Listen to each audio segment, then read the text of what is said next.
To create a muffled audio effect in CapCut, first open the app and create a new project. Then, import your audio file into the timeline and play it to hear the original sound.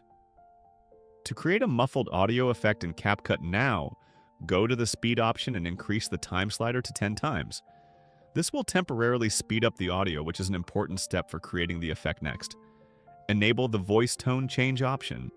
Then return to the timeline, right-click on the audio layer and select Create Compound Clip. This merges the changes, allowing for further editing. Now, go back to the speed settings and reduce the time slider to null. Make sure to enable voice tone change again. Play the audio and you'll hear the muffled effect in action.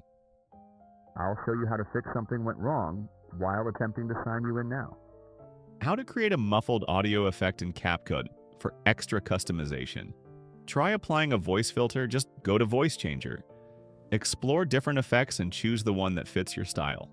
Click on the filter, play the audio, and tweak the settings until you're satisfied.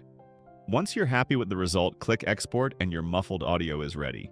If this video helped you out, please like and subscribe for more tips.